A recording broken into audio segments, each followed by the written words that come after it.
Spiritual insights, readings from within the portal. A single reading gives insights from 5 different modalities: numerology, tarot, astrology, the I Ching, Kabbalah's tree of life. The numbers from your birthday reveal your life purpose, the purpose and lessons you've incarnated into this lifetime. The vowels of your name provide insights into your soul, which is your essence and higher self. Consonants of your name give us your outer personality, the way you express your soul in the world, around you, and accomplish your purpose. Combining these together, we get the values for your destiny, the legacy you can leave behind in this life and create for your afterlife. Each numerological value corresponds directly to a specific tarot card, astrological decan, one of the 64 hexagrams of the I Ching, and a branch upon the tree of life. This means that your life purpose, soul, outer personality, and destiny have 5 layers of insights to them. Finally, these are all laid upon Pythagoras' right triangle to give you a working roadmap that gives accurate insights for your entire life from your birth to after death. Readings from within the portal are typically 15 pages of insights you'll be able to use again and again, covering your entire lifetime. Good morning. Good morning, Barb. It's so great to see you. Hi. Here's Chloe. Good morning, Chloe. I wasn't sure you were going to make it. That's awesome. I would like to point out that this topic today was Chloe's suggestion, and I just loved it. And it's kind of to revisit a little bit to the third eye that we did recently, because it's going to have some similar context and some information there, and we're going to link these things together. And I have something beautiful planned towards the end to take this to a whole nother level that I just came to mind this morning, and I hope I remember to do it. So let me begin with something. In 1992, I had a spontaneous series of past life regressions.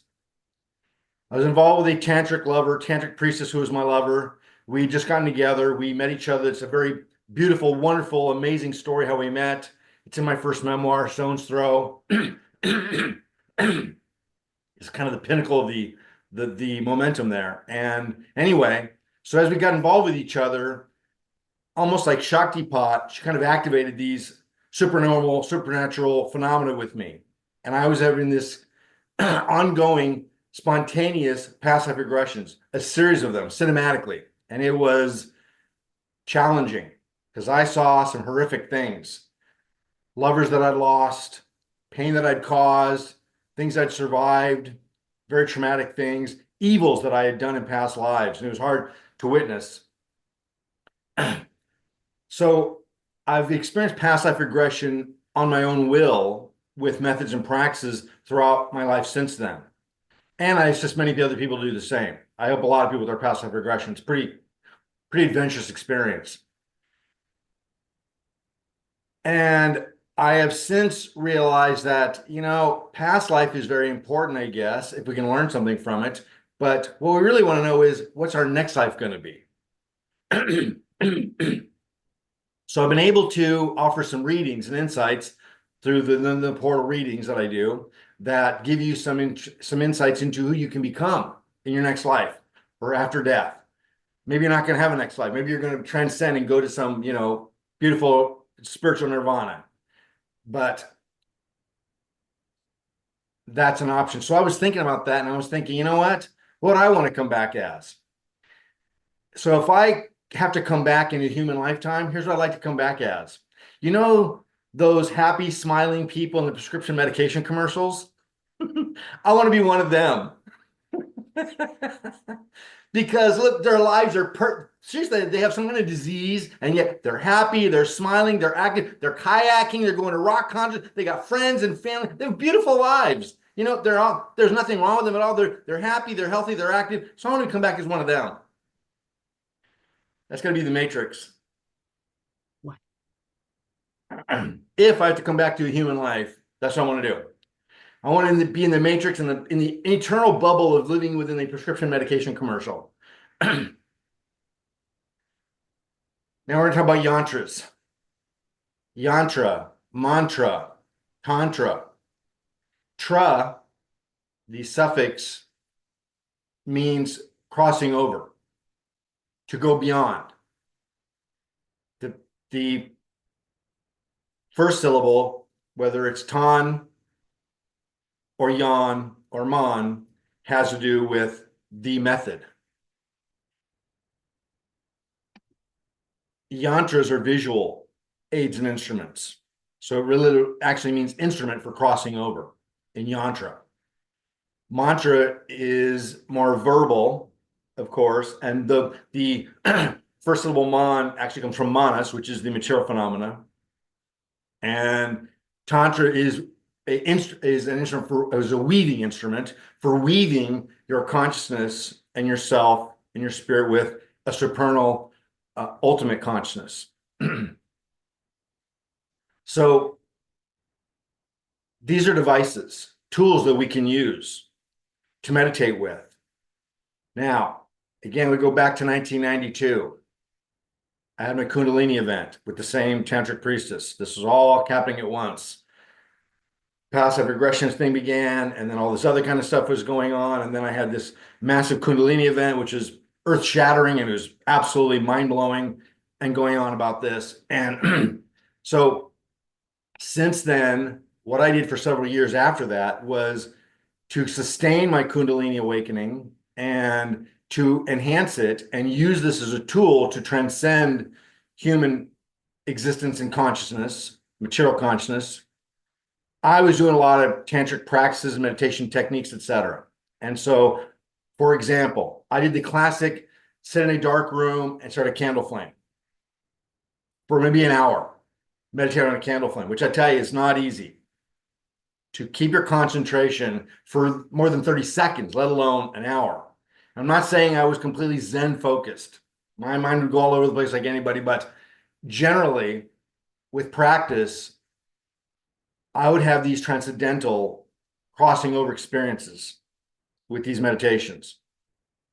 I would pranayama breathe to activate certain things, do some yoga asanas to be able to activate certain chakras and meridians, and then I would begin the meditations. Usually in silence, sometimes with music, it was varied. And with the candle flame meditation, there are many times that the space, time, and distance between me and the object of meditation would just evaporate. It was an eerie, wonderful, wondrous feeling to be able to perceive as I would experience it. I was witnessing my mind shifting, again, crossing over to a different awareness. And again, there was first, the distance between me and the candle flame would begin to diminish. I wouldn't just say getting smaller. It was kind of eroding. And sure enough, after a while, I felt like I could feel myself kind of merging with the candle flame, with the object of meditation, which is what single-minded meditation is about, to merge with. Again, to weave, as Tantra means. And I had some amazing experience with this. So these devices, the candle flame is a yantra. It is a visual aid device to focus your concentration meditation on. And again, combine that with mantra, these seed sound syllables, Om and the other many of them. And now you're using both. And there's so many different devices that you can use, and you combine these things together. The challenge is that as I would experience this merging of my consciousness with this object of focal point, I'd become aware of it, like, oh my God, I'd get excited, and that would snap me out of it. And this is the trap. This is the very challenge of all meditation, because once you start to have some observable, identifiable success with what you heard about, and you're actually doing it, you become like, oh my God, this is cool. Boom, that's it, it's over. Because now your ego is there. Now your perception is there. And that's what you're trying to eliminate, is yourself. And it was maddening because I defy anyone to not get excited when you're starting to experience and witness this. And as soon as you begin, you're like, oh no. So it's kind of back and forth. And sure enough, there were times that I would be able to experience that merging of myself with the object of meditation. And was so absorbed in it that I wasn't thinking of self. I was beyond thought. I was so within the moment that it was like my conscious intellectual mind would just shut down. So I would have sometimes a few moments, sometimes several minutes of this no mind merging experience. And that may not sound like much, few moments, few minutes. It transcends time. The only way I know there was a few moments or minutes or even longer would be because when I was done, I'd look at the clock and realize I'd been there for an hour. And it felt like sometimes 3 minutes. Sometimes it felt like 5 hours. What I'm sharing with you is the benefits of these tools that we can use, such as the yantra today. Again, the candle flame, in this sense, is a visual aid device to use for a meditation practice. It is serving as a yantra. It is not sacred geometry. It is not complicated. And it doesn't matter what it is.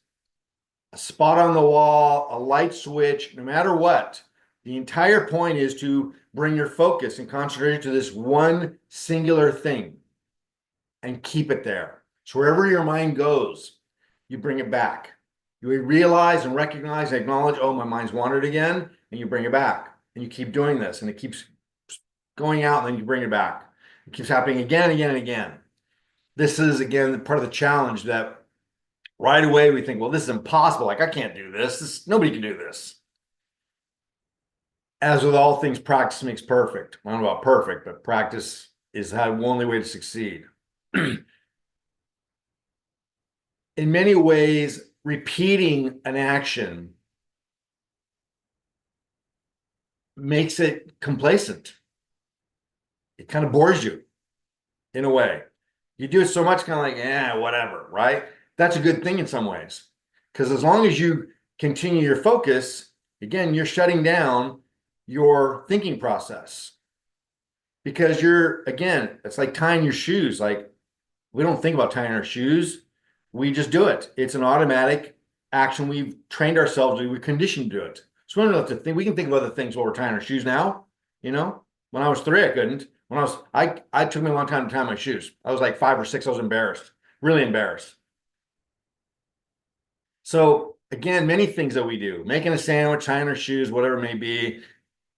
And I beat that old tie shoe thing. I don't wear tie on shoes anymore unless I'm going to play sports. They're all slip-ons, man. I'm an evolved human being. I'm not an animal. I don't have time for that. I've transcended the shoe tying action with other devices. So there, I got lost in my own joke. And where was I?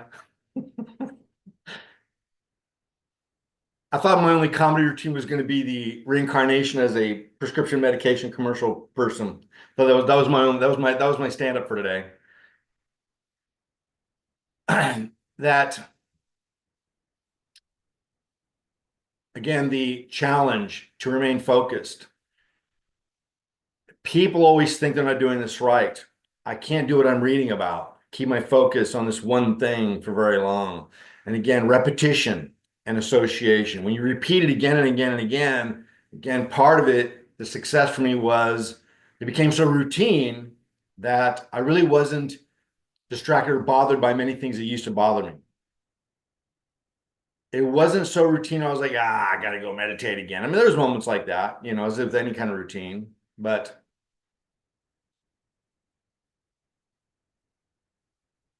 partly the failures can work in your favor because, again, you start to lose your expectations. Because the moment you start to look for the success of the results, that undoes it, obviously. Then your ego is involved because you want something, a desire is involved. And that's what you're trying to get rid of, is have no desires, no mind, singular mind. Now, keep in mind that once or if you do attain some level of oneness with the focal point, now you got to get rid of that. I knew all along that if I could ever attain a oneness, a merging of my perception and awareness with the object meditation, like the candle flame, that is the threshold. That means you're just at the doorstep. And now you've got to eliminate that, to have no thought. You've got it down to one thought. Now you gotta have no thought. And again, even if you get to that threshold, after a while, you're like, well, I can't, I could barely do that one. Now I can't do that too. This is the most daunting thing about all yoga paths. It's persistence, determination. You just can't stop. It takes years, lifetimes, multiple. Notice I said lifetimes plural, to be able to hone and refine these skills and practices to get any good at them. If it takes an entire lifetime for somebody to become a tremendous athlete, and it does. Look, I'm a baseball fan, I'm a tennis fan, I'm a tennis player. I played some baseball, not in my youth, but as an adult, and I thought I knew what I was doing. And then I had a professional major league, ex-major league, he was a good friend of mine, he used to play in the majors, throw me, and he wasn't a pitcher, and he threw me a curveball, the way a real major league baseball player does it. And I was completely confounded. This ball was, I was like, what was that? It did some crazy things in the air. I was like, I couldn't even look at it. And these guys look at this all the time, and they're hitting them. And it takes them a lifetime to acquire these skills that we look on TV and think, wow, that's kind of cool. It's superhuman. So again, the practice. Now, my theory is that someone like Roger Federer, Djokovic, these legendary players that are the number one and going to be legendary for years to come, this is more than just this lifetime. They're carrying over past lifetime practices and sanskars that assist them. They're born with these innate skills and abilities. This is why the Yog Darshan by Patanjali, the first thing he's saying is, if you succeed at the 8 branches of yoga to transcend, if you can get there, very few people ever will. And of those who do, very few people out of millions. And of those who do, it'll take them multiple lifetimes to do. Multiple. Kind of frustrating. So again, we have these devices, these tools. Let's jump in and let me jump away from that. Let me share the screen and show you a yantra. We're going to look at the Sri yantra.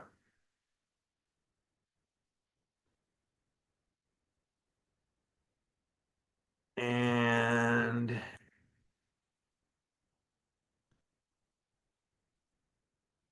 here's the classic Sri yantra.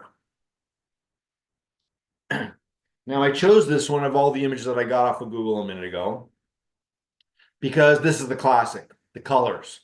There's black and white ones, there's many, but this is, and then Sri means master. It's like the Lord of, the epitome of. Again, it's a title that we bestow to gurus and other people of respect. Sri, whatever, Sri somebody. It's a way to address people of respect. Now, I can tell you this yantra works. Stare at the center. I don't know how much you can do this from a computer screen, but you stare at the center, the bindi dot in the center. You just stare and bring your gaze there. Your mind and your eyes will wander around the image. And when it does, continue to bring it back. Don't worry about it. It's natural that your eyes will wander, and that's part of what needs to happen, that you continue to bring it back. Do not feel that you're failing if you can't stay completely focused without ever moving your gaze. Try to keep it fixed on the bindi dot in the center. And as you do, like a, what do you call those? Magic eye. I was going to mention that too, but what do we call those things? What do we call, Yeah, it doesn't matter. Optical illusion. Yes, thank you. Optical illusion. Thank you. Yes. It's like an optical illusion. You will see this thing begin to move. As you focus on the center, and I don't care who you are, you will, especially with silence and constant staring into it, you will see this thing contract and expand. You will see it moving. This is the optical illusion. The reason it is the Sri or master yantra is because it captures the expansion and contraction of the universe itself and of breath. It's breathing, it's alive. The math that goes into the geometry, it's not an accident or coincidence or just some random selection that's triangles. Introverted, upward and downward, different colors. Everything is specifically detailed and arranged. Now, one thing is overlooked. The yellow lotus petals around the border of it, the green background, the 4 posts around it. Every aspect of this, the red lotus petals around it on the inside, every detail is meticulously placed.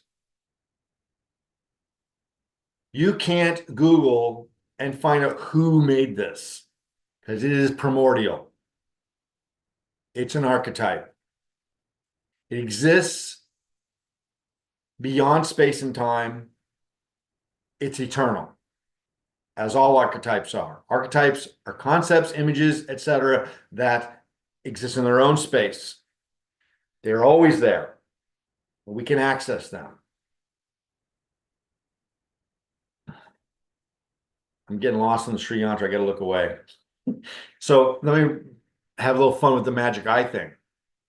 So magic eye, whenever that came out, I remember when Brandon was small, I got him a little magic eye poster. It was about, I don't know, so big, nothing big. And there's this blue blur of stuff. And I knew what magic eye was. I'd heard about it and all this kind of stuff. And I would stare and stare and stare at this thing, and I didn't see nothing, not a damn thing, just a mess. And Brandon was eventually able to see it and talking about, oh my God, it's so cool. Like everyone was talking about how great the magic eyes are. And I was like, whatever, like I can't do it. And then finally on that one, I saw it, and it was a unicorn. And it blew my mind. I was like, oh my God, that is intense. It's nothing to be underestimated. This stupid little unicorn image was blowing my mind. And yet I couldn't do it again. It lasts for a second or two. I couldn't do it again. Every once in a while, I did it maybe 4 or 5 times the entire time we had that thing. And dozens of times off and on, I could not. It's a pain in the ass. But again, yantras work in a similar way because the magic eye, literally, many people look at them and they just do it instantly. It has to do with your perception. It's the method of focus, and you can't really do it. It's a very Zen thing. But once you try to do it, you can't. You have to stop doing it. It's when you stop doing it is when it actually gets done. The yantras are the same thing.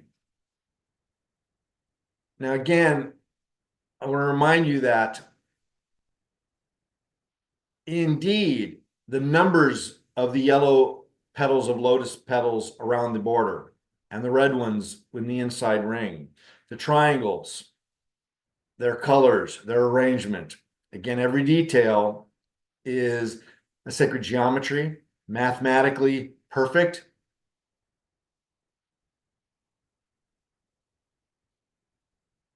And has an effect. And if you want to study the details from the colors to the placement to the numbers of the triangles, the petals, etc., you can, and I advise it. For me, the intellectual side of this is not what you think about when you're doing it, but to have that in your mind, to have that awareness, to have that knowledge of it is very powerful. I'm a knowledge junkie. When I understand why things are and how they are, I appreciate them even more. And then I can transcend them. Until then, I'm like, why is there, how many are there? And why? I got to know.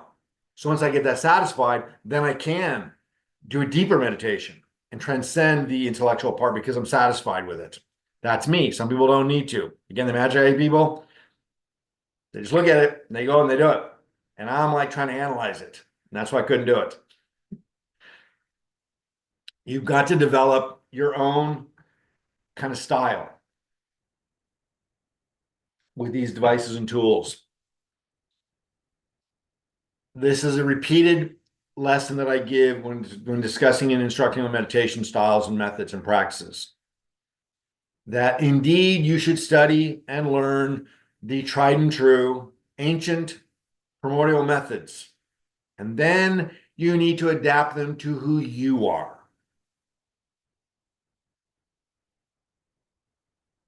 The most classic example of that, of course, is we all have active monkey minds. They're not designed to stay fixed on one thing. That's not how the conscious, wakeful mind operates. That's against its nature. It is everyone, to some degree, is ADD to the max. Wandering around and looking at, whoa, what's that shiny thing? What's that over there? What do I hear? What's that? This is natural. Focusing and gazing and concentrating on one specific thing, that's not natural. And that's the point of it, because we're trying to transcend, go beyond the material consciousness to a spiritual consciousness, to a mystical consciousness.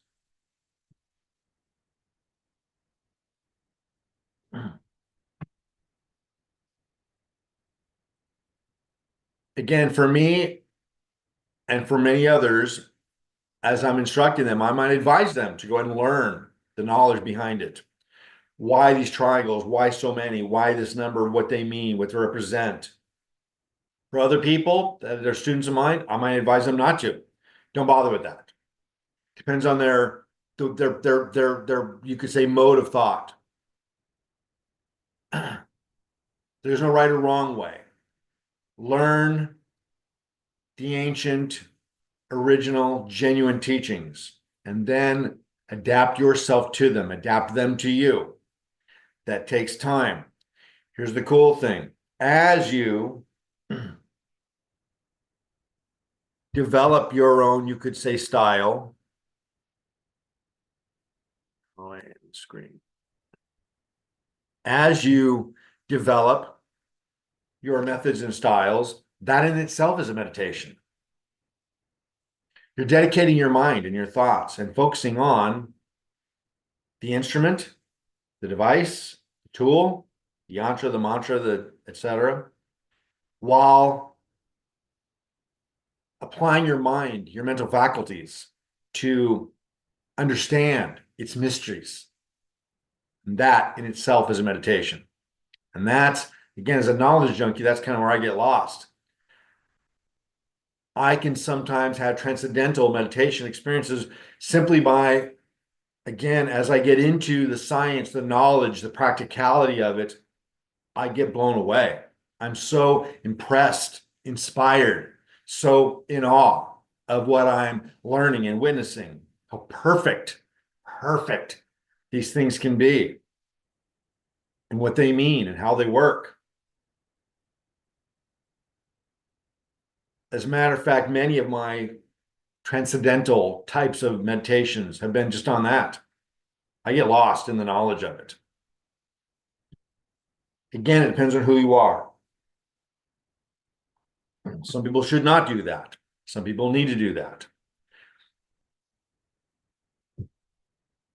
As I utilize the knowledge aspect of these tools and methods for myself, I also know for going in that I can't get stuck there, because the bottom line is, for a fact, the meditations will take you beyond intellect. That's for sure. Intellect is very worldly. Emotion is the next octave up, and then we get to spiritual emotion, which is the higher octaves, which is what we're trying to attain. Is either no emotion, no thought, or a spiritual thought, spiritual emotion.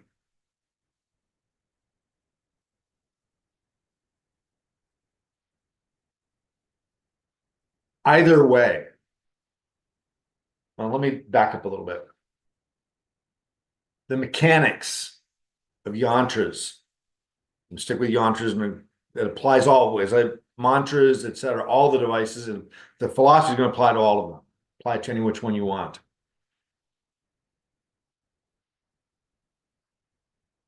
Again, like magic eye, like an optical illusion, which optical illusions are just fun, you know?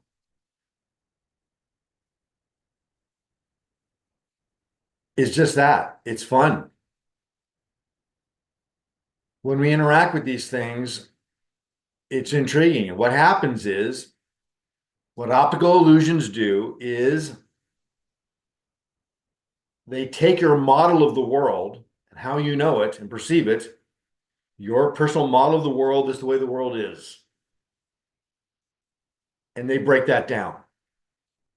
Like Zen cones, like many other exercise and practices, they take those models or perceptions of the way things are and they shatter them, break it apart, leaving you with an openness. You could say a void, which can then allow in the genuineness. You could say the truth. Again, the Zen practices, Zen cones, meditation practices, yantras, tantras, etc., are there to destroy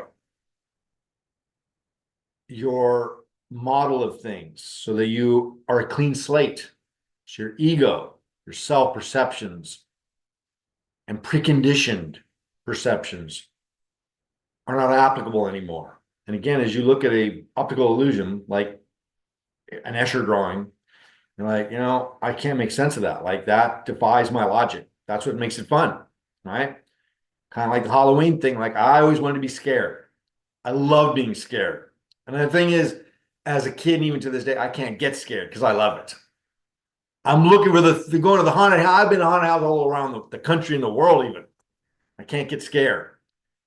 I mean, I enjoy the thrill of it. I enjoy the creativity, but I want to be scared, but I can't be. And why do I want to be scared? Because fear, Halloween kind of thing, haunted house kind of thing, for me is a transcendental experience. Sex, fear, love, anything that is so extreme and intense that takes my consciousness from where it was to something beyond it, I'm attracted to. That's why I got really into drugs. I wasn't your common everyday dope fiend drug addict. I was in some ways, but my motivation was always as a psychonaut. I was always trying to transcend and experience something more extreme. Same with sex, same with love, everything that has the potential to cause an extreme transcendental experience. I'm like, I'm into that. I want to go that. Music, creativity, all devices that we use. So the way the yantra works, again, as we look at that tree yantra, which I can't put on the screen again for a moment,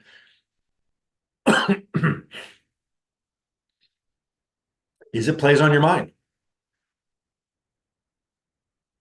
Here we're talking about something that is literally, we cannot trace it back to like when it was created. If we go with Sanatana Dharma, Hindu philosophies and scriptures, the Vedas, they will tell you it wasn't created. Everything that's within the Sanatana Dharma texts, Vedas, Upanishads, etc., they're considered to be revealed, not created, not made by man at some point, revealed by saints and sages that are connected to these things. Yantras are revealed. They exist in their own space. Again, as I was saying, And so,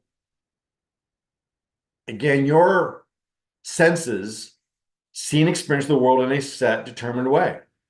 We see things, we hear things, we touch things. We got our five senses, we got our sixth sense, and beyond that, etc.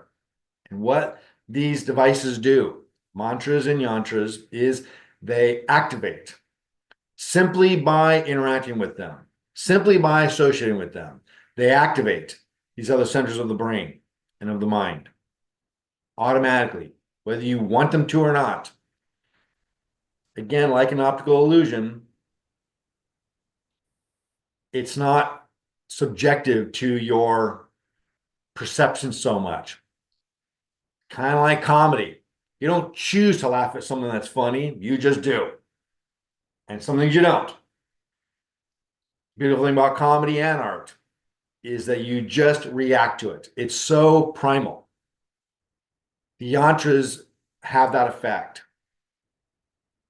Whether we're trying to or not, and again, trying to actually gets in the way of it. Whether we're trying to or not, whether it is an optical illusion drawing, a magic eye, I hate those goddamn things. Well, you heard my little story there, and I got to tell you, ultimately, I'm like, yeah, they're maddening, no matter what it is. I have one of those things, and it's probably, 2.5 by 3 feet, and it's blue like yours. And when you look into it, all of a sudden there's Pegasus in flight with his wings out, and there are clouds in the background. I love that thing. So you can do it, and you can do it Oh easily. yeah. I was told Yes. that once you can do it, you can do it all the time. But again, I did it this one time on this one that I could do it here and there. So, and I was like, how can I not see it again? There are YouTubes of those things, and I know. it just goes from one screen to another, and yeah, I can do them all the time. So again, this is a great example. In many ways, the difference between a magic eye, an optical illusion, and a yantra is exactly that. That the yantra, as I was showing in the Sri yantra, I'll go ahead and put it back up on the screen here.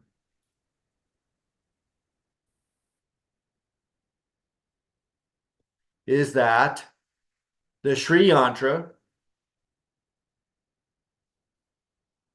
is mathematically, geometrically, primordially designed to activate centers in your mind and brain that are normally dormant. And again, it doesn't matter if you understand it or not. Like a magic eye or optical illusion, it's going to have an effect on you. You don't have to know how to do it.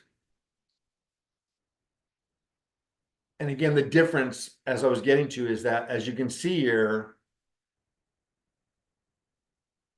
it would take multiple classes to explain the science that goes into this image. Again, it's not random. The number of triangles that you're seeing there, the way they're placed, the colors of them, the lotus petals around the outside.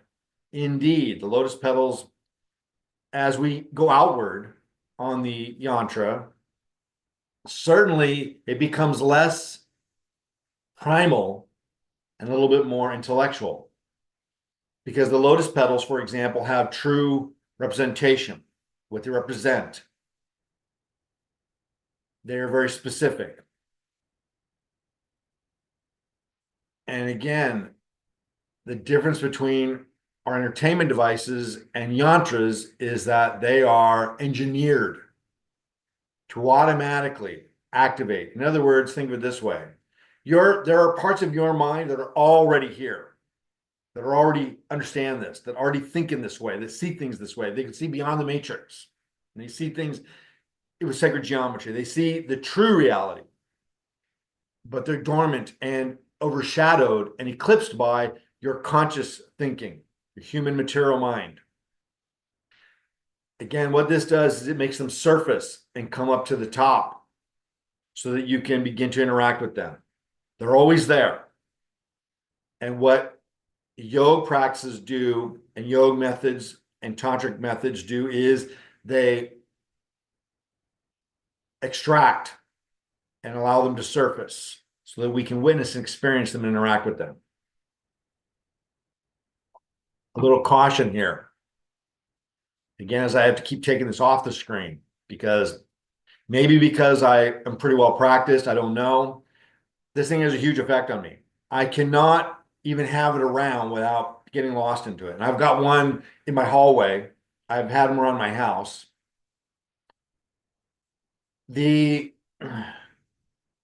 We'll take off the screen here.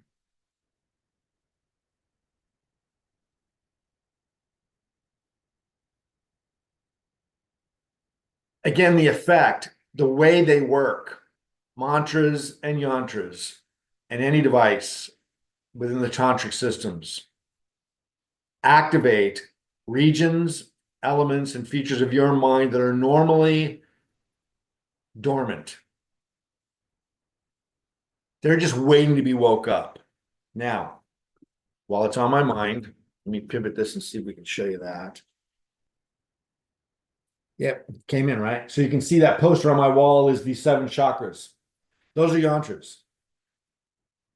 Those are the yantras that represent the 7 different chakras within our subtle body.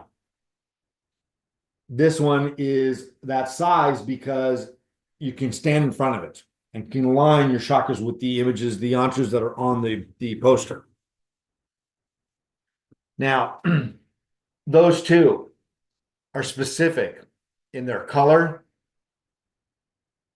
the number of lotus petals, the way they're arranged, the Sanskrit letter or symbol that's in the middle is one of the mantras, one of the seed syllables to meditate with. Every detail is specific and it has an effect. And they're beautiful. And you see again how, as I go to the intellectual explanation of these things and intrigue you into those, I can't help to automatically be drawn to and pointing out that, and they're beautiful and they're just fun. And it's just a cool thing. It's kind of an effect on you either way. This is again the exact example that as you apply your intellectual mind to this, it breaks that down. Not in a violent, horrible way, but in a gentle, soothing way. It breaks it down and makes it evaporate, not destroy, but evaporate. So you don't need it anymore. Again, I can tell you from experience that these yantras, the Sri yantra and these yantras within the 7 subtle body, the ones are that because I'm not comfortable saying that they represent the chakras. They are the chakras. If you develop a 6th and 7th level of vision, you will see your chakras as these. It's not that the lotus flower was used to represent them. It's that they are one and the same. I don't have, I'm not even sure the name of it, the capacity, the ability to see people's subtle body. I'm not an energy healer in that sense. I can sense and feel them big time, but I can't look at somebody and see their aura. Never could. I can sense it, and I can, in detailed ways. Karmas, sanskars, massively. The moment I meet someone, I see all kinds about them. But I don't see auras or their chakras. And I have met people that see them very clearly, automatically, without even trying. And long story short, I'll tell you that I have some experience with this with other people that can do this, that have this kind of vision, that it's undeniable. I mean, I wasn't like, what they were describing with me was so pinpointed dead on. And again, this is because this regions of their mind and perception are activated. Others might be dormant, and I have those that are dormant for me. Again, I can automatically see people's sanskars, karmas, attitudes, thoughts, feelings in many ways, but not their subtle body, not the auras. And those other people can see auras, but they can rarely see the thoughts and the feelings and all those kind of things as well. We all have our own skill and strength. Yes, Lori. since everything's a reflection of everything else, and everything's essentially the golden mean reflected in and of itself on a bigger and lower scale, as opposed to from within, it is without as well. It's all basically reflective. It's the axiom, hermetic axiom of as above, so below. Right, number one, right. Indeed, the material phenomena, Maya, samsara, is a reflection of the spiritual and divine phenomena. But the reflection, again, as you look into, let's say, a pond and see a perfectly clear reflection of the sky above, clouds in the sky, a plane going across, whatever, and you see this perfect image in this clear, still lake. But so as above, so below in this context. And yet, bottom line is, it ain't the real thing. It is a reflection. It's not the thing itself. And in some way, as clear as it may be to you, it is still distorted. Between where it is and as it travels through space and time and light to hit the surface and reflect back to you, it becomes something slightly different. This is the concept of samsara being an illusion. Material reality is not an illusion. It exists and it's very real. The perception of it is the illusion, which I often teach and talk about. So we won't go into that today. But the perception of it is the illusion. Nothing is good nor bad till thinking makes it so. Shakespeare. That to me epitomizes the whole concept of the subjective versus objective reality. The enlightened being, the sage, the master, the guru, experiences objective reality. The reality that exists beyond your perception and your subjective point of view. And what yantras and mantras do is, since they are primordial, eternal and infinite, do exactly that. They're part of that matrix, the divine matrix. So when you interact with it, it's activating the normally sleepy and dormant parts of your consciousness that are also part of that divine matrix rather than the material matrix.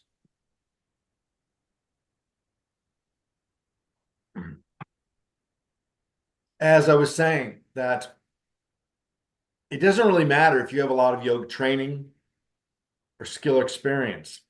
A yantra, a mantra, it's going to have an effect. If you repeat a mantra,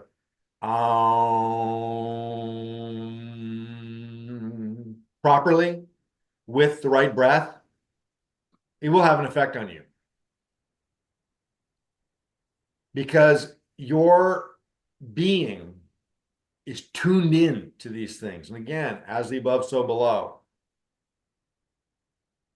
Your soul is divine, and there's the divine phenomenon.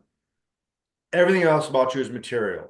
So what instrument to transcend with, yantra, mantra, tantra, is to do just that, to remove the material sheathings, the layers, so that we can have access to the primordial, the eternal, the divine within us. They're wonderful tools to use. And again, they're very effective. Now I'm going to share with you my own. As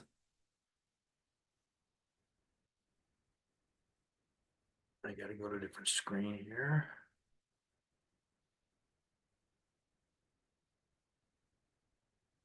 Why are you going to stop sharing? I didn't ask you to stop sharing.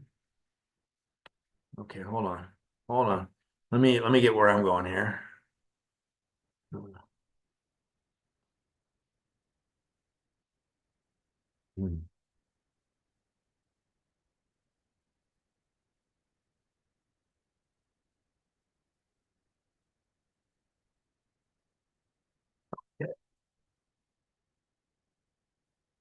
And here's the one that I designed for Within the Portal. I wouldn't say I designed, as articulated and expressed within the first pages of the book. It was when the book went to editing, partly with lovely, extraordinary elegant editor, Barb E here, that I was confronted with, oh my God, I've got this book all done. It's with the editor now. I don't have a cover. What am I going to put for a cover? I couldn't create the cover prior to the ending of the book because I didn't, what the book became had to tell me what the cover was going to be, what the image was going to be to represent it. And I had no idea. This image that is now the cover of the book, the hendecagram in the center, the purple star. It's an 11-pointed star, which is tattooed on my forearm, which is part of the story in the book. I can't tell where I'm going here. Is the core of this yantra. When I saw the vision that caused me to get this on as a tattoo in 2017 or 18, I think it was, I had no idea what it was or what it meant. It just kept coming to me, this symbol, in visions night after night, nagging me. Till eventually I looked around and found it and was like, oh my God, that's the thing I keep seeing I was Googling around. Then I got a henna tattoo on myself for a while. Then I liked it, so I got it permanently tattooed. Real simple kind of thing. Never knew what it was exactly, but it kept revealing to me different layers to it. This was long before the title of the book called Within the Portal was ever decided. Wasn't even write the book back when I got the tattoo. Just wanted the whole thing to be over with. I began to experience the hendecagram tattooed that I received in visions as a portal, as a singularity. And I felt that it was gravitationally drawing in all of my brain trauma that I was suffering from. That was really a fucking nightmare, and condensing it into a singular fine point and releasing it in some other dimension. And I started to feel better, the brain trauma wise. Anyway, let's go forward again. So as I started to wrestle with how to design a cover for this book that I didn't even have a title for, finished the first drafts, it was done. The story was told, and I never knew where it was going to begin or end till it was done. And as I meditated to connect with Akashic agents for direction and guidance on what to title it and what to do for a cover, this image continued to keep coming to me. The hendecagram, the core of it, the star in the center. And the message with the Akashic agent was kind of like, why are you asking this dumb question? Like, we already gave you this image. What are you asking us for? What do we got to do? Tattoo it on your body? I mean, come on. And so the hendecagram, I knew, was the portal. It represented the portal. It is sacred geometry. And as I collaborate with the artist, I want to remain true to and genuine with the tantric and yantra formula. With the lotus petals around the outside. Green for the Anahata chakra. I have 13 instead of 12 because I don't feel qualified to use the exact that the original Vedic ones have. And I want to add a 13th one because it represents worldly love as well, as we are stupid humans instead. We're not divine yet. So I want to also represent that. The first ochre ring. There are two ochre rings. There's that one, and there's one that goes around the star. Represents protection. Sadhus, yogis, gurus, and masters in India wear orange robes. They wear ochre. My own guru in his ochre robe. They do this so they can be identified and recognizable, like a priest wears a white collar. And also because, again, it's a color of protection. I'm getting a little emotional as I evoke these things from within. The violet band of light radiating within the center there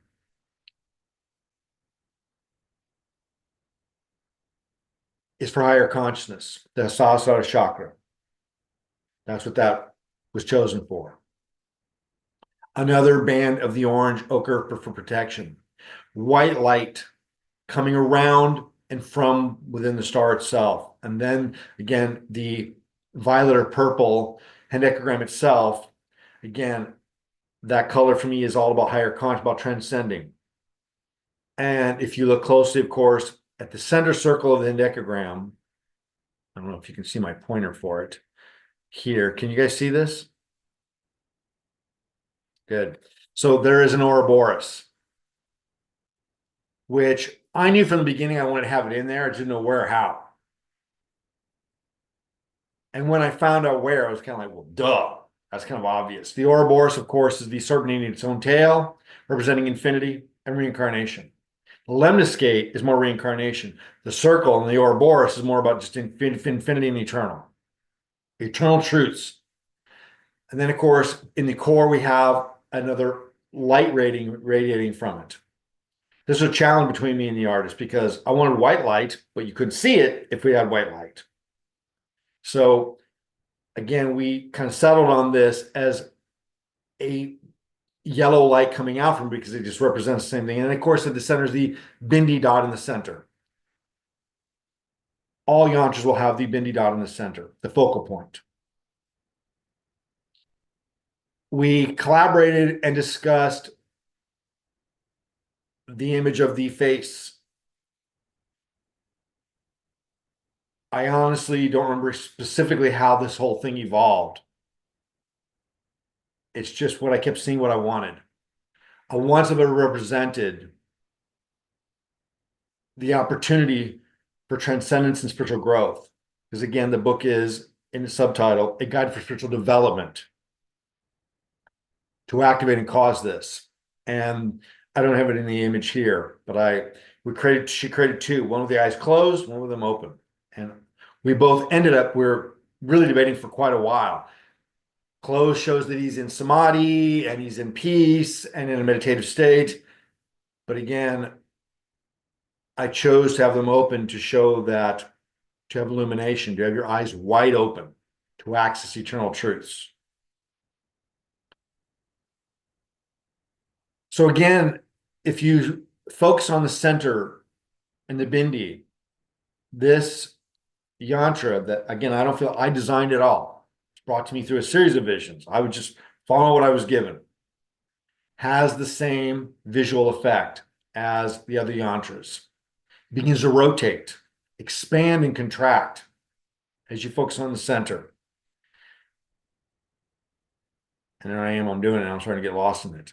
Has a wonderful effect. Personally, you can meditate with this yantra on its own. I have posters of them that I offer people. The book itself, which I don't have with me, but of course you've seen it, it's big. You can use that itself.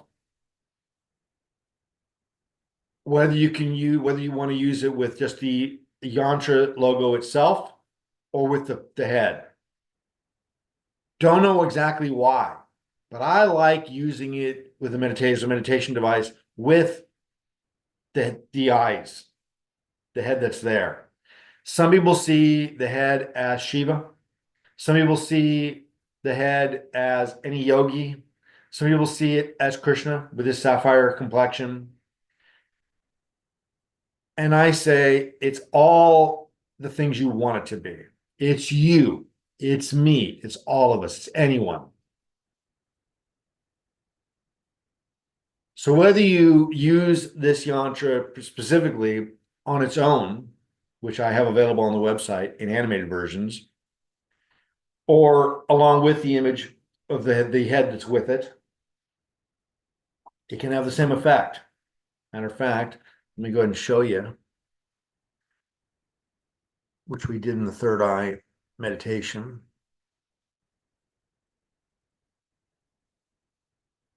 So when we meditated on this. So we were able to create an animated version of this. I don't have the audio, but there's a flute that goes with this. Oh yeah, you can hear it a little bit.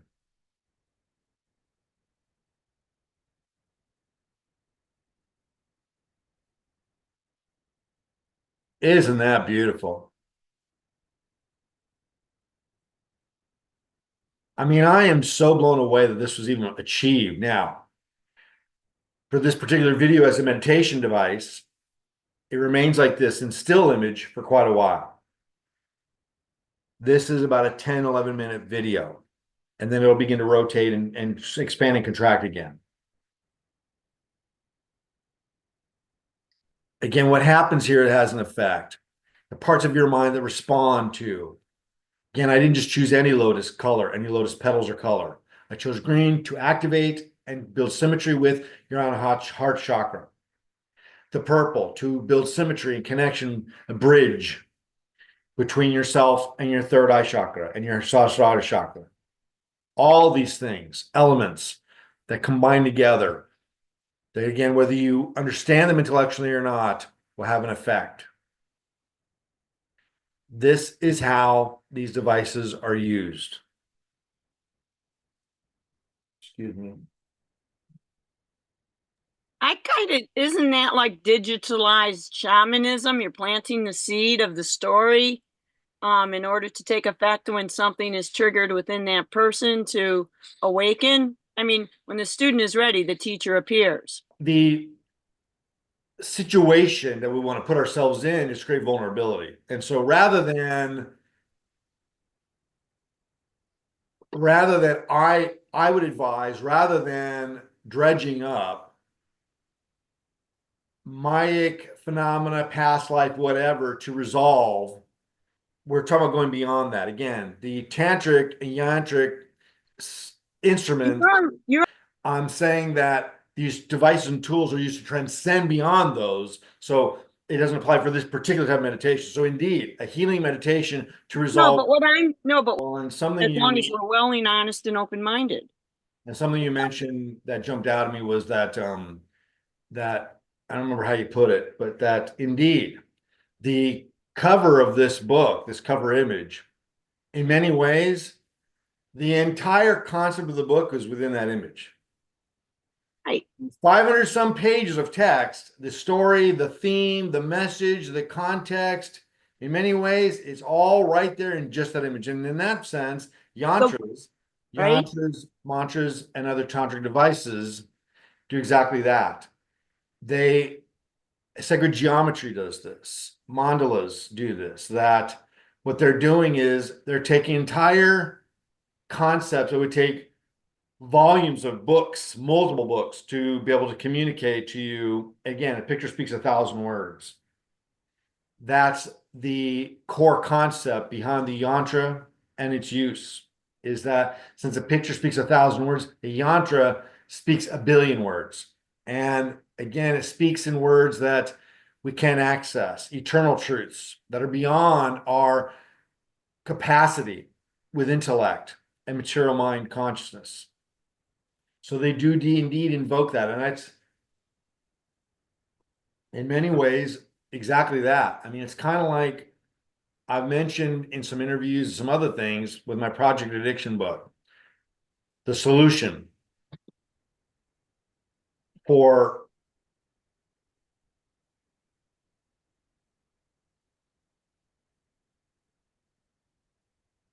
so it's a big book also, and it gives you every tool you need to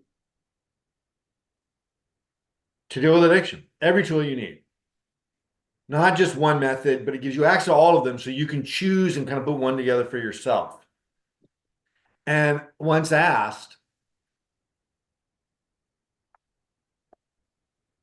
you could say the device in this book, which is again a big book with 3 parts, volumes to it. Each chapter and section called Pleasure versus Fulfillment pretty much is all you need. And also Spirituality in Recovery. That's my book. Thank you. Spirituality in Recovery. Thank you. Thank you for buying it. Thank you for having it there. I'm looking at it right across the room right now. It's got a wonderful cover, doesn't it? Not a yantra cover, but it's got a pretty cool cover. So again, what you're saying is in a nutshell, and this was not intentional, as I composed that book with all of my knowledge, my mastery over addiction as an addict myself and as a counselor.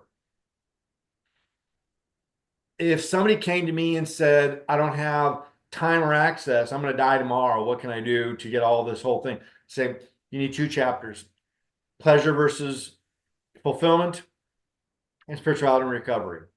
Spirituality and recovery does not preach at you to teach you or cajole you to be a spiritualist, to accept God or anything else. It teaches you the mechanics of the material phenomena and how addiction exists within that, and why you can use spirituality as a tool for your recovery, as a device, like a yantra. Indeed, I think you brought us to a very profound perception that, as I segue into the closing of this presentation here today, is that indeed the yantra does exactly that. It represents, it expresses, I don't want to say represents, that's not enough. It expresses infinite eternal wisdoms within it. When you look at the Sri Yantra, it answers everything was contained within that. And as I pointed out, as I'm writing my sacred geometry blog post for the website, that as the material phenomena goes from a state of pralaya, which is a dormant state, it's evaporated, it's not manifest, and a singularity, a big bang event occurs. And it goes from pralaya to maya. It goes from a dormant state to an active state, to a manifested state. And as we know, a big bang, a singularity event, caused all of the condensed material of this entire multiverse to begin to expand from some central point that's nowhere and yet everywhere. So all the material in our universe is within this infinitesimal point and begins to expand from it and begins to solidify, becomes planets and stars and quasars and moons, etc., and us. And as it does this, the energy, in the beginning, it is just energy, just light. And as it expands outward and begins to solidify,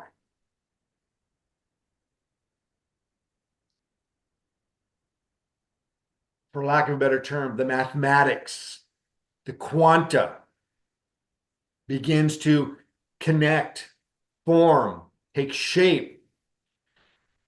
And the first shapes that it takes is geometric, and that is sacred geometry. So what may seem or be theoretically like chaos, if you had the vision to see the singularity event taking place, you would see the Sri Yantra. You would see all the yantras expanding and expelling, being expressed from this singularity point. And again, I say expressed rather than represented. It's expressing itself. Representing, again, like the lotus petals for the chakras, means we've taken one thing and applied it to another to mean something, to represent it. They're not separate. They're one and the same. Sacred geometry is not a representation of the material phenomena taking shape and manifesting. It is what it's built upon. It is the foundations of it. The Sri Yantra represents or is expression of exactly that. It is the singularity itself. It is the expansion and contraction of the universe, multiverse itself. And as you gaze into it, you can experience and build a relationship with this event. And again, the phenomena is that it activates and has a very emotional effect. It does for me. As I study quantum physics, biology, genetics, all these fields of sciences that I'm a junkie to, what I'm so intrigued by, and so the reason I'm such an addict for it, is because I get a spiritual phenomenon with it. I'm not having some academic intellectual experience. I'm having that and transcends that. And I am so blown away by the miracles that God makes so easy for me. He just manifests so easily. Complicated, complex, beautiful, gorgeous, orchestrated miracles. A communication, transmission. As we connect with the macrocosm, our microcosm has this synaptic dopamine effect or reaction to it. And so we could say that all of our emotions, love and spirituality and blah, blah, blah, are simply chemical, neurological, energetic reactions, connections, synapses, etc. Sure. But again, as you're pointing out, that's the macrocosm. That's the macrocosm being expressed through the microcosm. Now, as we begin to wrap up here,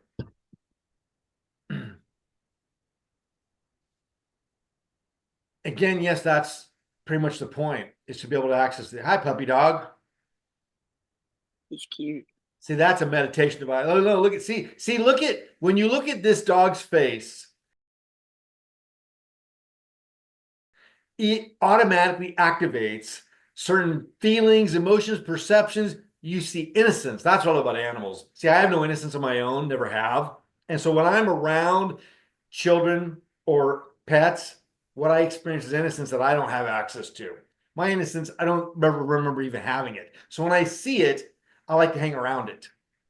It's kind of what I like about the animals. Anyway, get me distracted. What's the dog's name? Her name is Clara. Oh, that's right. That's Claire. I've never seen her. No. Oh my God, that's right. I mean, I feel like I know her already. That's right. Talk about her enough. It never even occurred to me to say, I want to see Clara. So, wow, That's Clara. she's beautiful. Wow, Thank you. seems like a happy, energetic dog too, and very Yes. domesticated, not like kind of crazy and wild either. No. She has her wild side. She did. She's 4 years old now, so it's kind of tempered a little bit. Yeah. So, my announcement for this topic, I was on the fence about. I wanted to use something catchy to draw people in. By the way, we're getting some good views on some of these presentations on YouTube afterwards. So maybe a lot of people don't show up live anymore, but still, getting quite a few views on the YouTube and some of the other areas, which is kind of satisfying. So again, my point is that my first thought of a subtitle, Yantras, instruments for attaining for divine love meditation. And I kind of thought that's not correct. It's a transcendental meditation. It's a cosmic meditation, celestial, not divine love. All yoga paths, all yoga practices and meditations and the eightfold path, 8 branches, and Buddha's eightfold path are to give you unity or oneness with the cosmic, with the everything, not divinity itself, which is the core of that. The divine love is the true source of creation. And so I felt a little reservations about announcing it that way and saying, but that's misleading. You can't literally attain divine love and divine consciousness with a yantra. And then I meditated on it and thought about it a little bit more and realized why it was a safe representation to use. Because it is a portal. It is a threshold, as all yoga practices are. They are all methods to use to take you to the threshold. And again, when you meditate with a yantra or a candle flame, once you get down to the singular thought, you gotta get rid of that too. Hold on. The yoga paths and all of them, what Patanjali teaches you in the beginning and in the end. So once you get through with all this, and as the Buddha says, once you get down to your singular thought, samadhi, Now you gotta let that go. But the yoga paths take it one level higher. Once you get to the state of no mind, now you can surrender to the divine love. You can either stay with the unity of the oneness with everything, or you can transcend that even and go to the divine love aspect and merge with the unity and have unity with the actual divine love itself. So yantras, mantras, what I would call academic or dry meditations, my own little phrasing, I don't know, bring you to the threshold of that. Again, what Patanjali is saying in the Yoga Darshans, in the Ashtanga, with Ashtanga Yoga, he's telling you to use all these branches to get to the threshold, and then surrender your mind, surrender your heart to the God power. Whichever form of God's going to be, Shiva, Krishna, Christ, whatever it may be, get to the threshold and then surrender. The Buddhist path takes you to the threshold, but it's not telling you to surrender because it's not about that. The yoga path is inclusive with God, and the Buddha paths are not. They're agnostic. Hold on. And so, again, I'm not misleading by sharing that the yantra tool can indeed be used to bring you towards divine love union, to bring you to the threshold.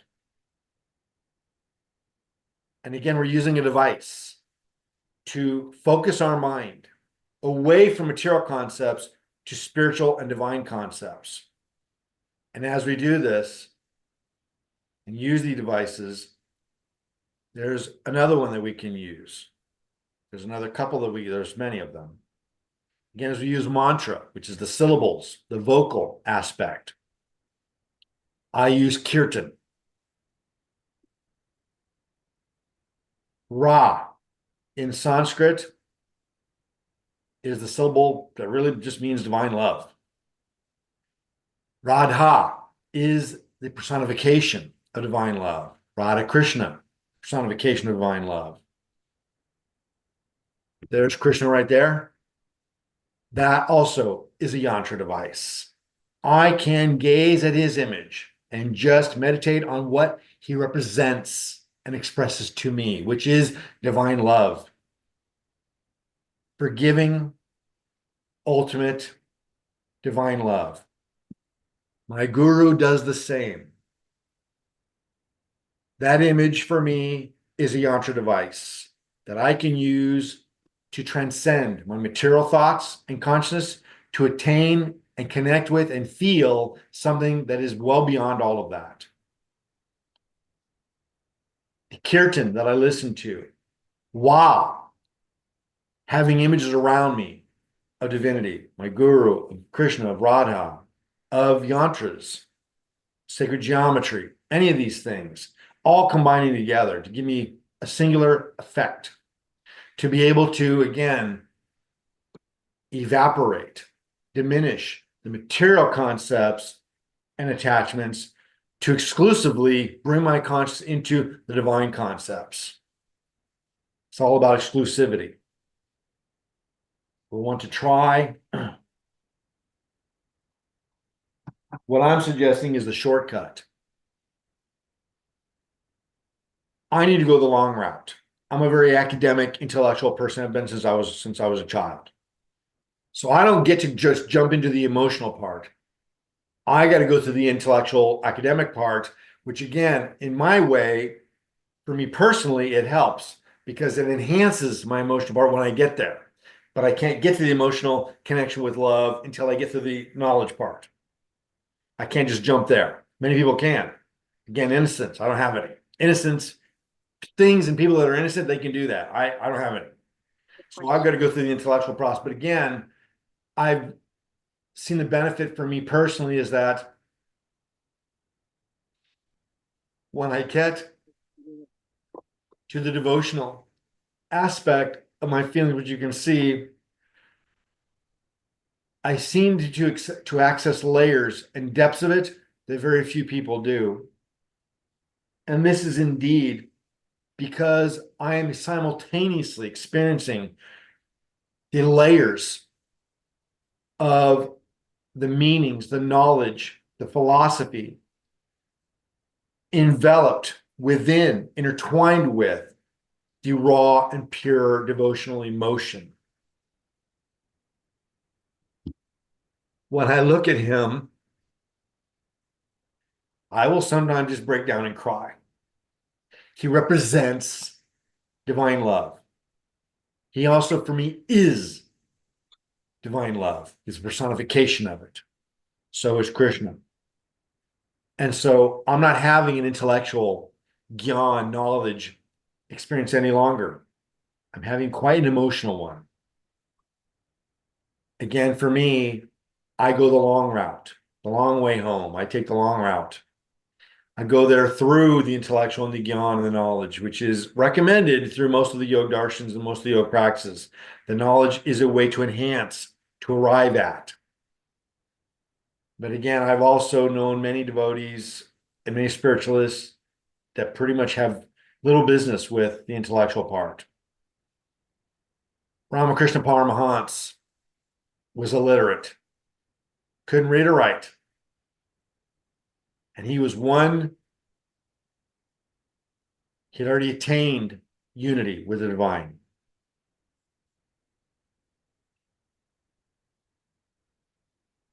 He didn't need any intellect. Anyway, so we're going to wrap up around there. Hold on, let me check here. Any questions? Any thoughts? Any? Okay, so yantra is an instrument that bridges us to the divine. Well, again, as I explained in the announcement in the email, tra, the Sanskrit suffix tra means to cross over. Right, bridging. And again, Bridging. so when we add Bridging. This mantra, is when we add the basic. prefix, This yeah. Sorry, but I you're know, breaking but the you're thing breaking my is spell. You're everything's bringing me part back of to the- the intellect, and I don't want to No, go. but it's back to Hermetic. I want to suggest to you for the next couple of days, the next couple of sadhana practices that you do, to Stop go ahead and intellectualizing. I know. dive deep into your heart and do it without any intellect. All right, Barb, any questions, any comments?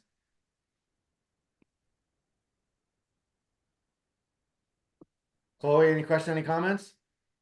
All right. Listen, I want to point out that for anybody that watches this, that for a temporary time, I have some promotions going for the ebook version of Within the Portal. It's on sale for $1.99. I've got promotions going on with several book distributors, for several book clubs, and it's all happening at once, and it's going out there. And so for a limited time, the ebook is on sale for $1.99. The print book I can't discount at all because that's out of my hands. That's Amazon and blah, blah, blah, corporate bullshit. But the audio book also through my website is only $14.44. That's probably going to be on sale soon at a place called Chirp Audiobooks as well, but I don't know when or how. So I encourage the audio version. I'm encouraging people to participate in this experience. And so for a limited time, the ebook is on sale. It's $2. I mean, and again, the audiobook is an experience to be held. It is very personal and it's something to experience. So anyway, let's wrap it up there. As always, I'll conclude with the ultimate divine syllables. I think the mantra is Jai Shri Radhe, which is glory to the essence of divine love. And to be continued. I'm trying to think of, since we talk about death all the time, because the old death concept within the portal, death experience, and blah, blah, blah. And here we are approaching Halloween, my favorite time of year, and with Dia de los Muertos, and I want to stay within the theme of Halloween and death and all that because of the time of year, but at the same time, I don't want to repeat the same thing we've already done, which is all about death, death, death, death, death. So I want to do something fun. The only thing about Dia de los Muertos is that they make death fun. Candles and candies. Who doesn't want to eat a candy skull? And so I don't know the content yet, but I'm preparing and open to suggestions for that. It's going to be the fun side of death. Now, I will preface it with some of this, though. I'll tell you that October has some eternal divine meanings to it within India that I didn't know about till I was an adult. So we're going to go into some of that too, because some of those greatest experiences and events that took place on this earth happened in the autumn back in other ages. So again, we'll just wrap up here. I want to thank everybody for coming and who's going to be watching later, and thank you for your time.